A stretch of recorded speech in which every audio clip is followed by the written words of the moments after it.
আজ বানাবো চিকেন দো পেঁয়াজা পুরো ঘরোয়া পদ্ধতিতে। তো প্রথমে আমি 700 গ্রাম চিকেনকে নুন, হলুদ আর কাশ্মীরি লঙ্কার গুঁড়ো দিয়ে ভালো করে ম্যারিনেট করে 30 মিনিটের জন্য রেখে দিলাম।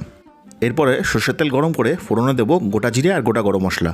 তারপরে দেবো আগে থেকে কেটে রাখা পেঁয়াজগুলো লাল লাল করে ভেজে রেখে দিয়ে দেবো আদা আর রসুন পেস্ট।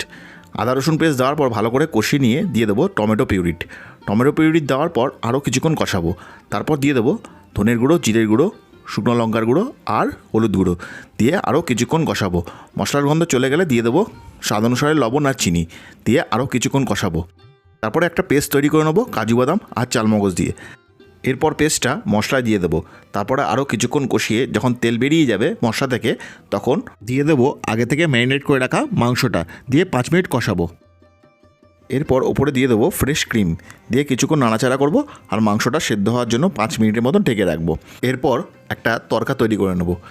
এই তড়কাটা তৈরি করার জন্য প্রথমে প্যানে দিয়ে দেবো 1 চামচ ঘি আর ফোড়নে দেবো মৌরি।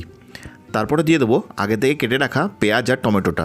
সমস্ত কিছু দেওয়ার পর ভালো করে সতে করে নেবো। এই রেসিপিটা আমি ঘরোয়া পদ্ধতিতে করেছি বলে শুধু টমেটো আর পেঁয়াজ তড়কাতে দিয়েছি, তোমরা চাইলে ক্যাপসিকামও দিতে পারো। আমার মাংসটা সেদ্ধ হয়ে গেছে, তড়কাটা এবার দিয়ে দেবো। দিয়ে কিছুক্ষণ নাড়াচাড়া করে গ্যাসের ফ্লেম বন্ধ করে ওপরে ছিটিয়ে দেবো কসুরি মেথি। ব্যাস, প্রস্তুত হয়ে গেল চিকেন দো পেঁয়াজা।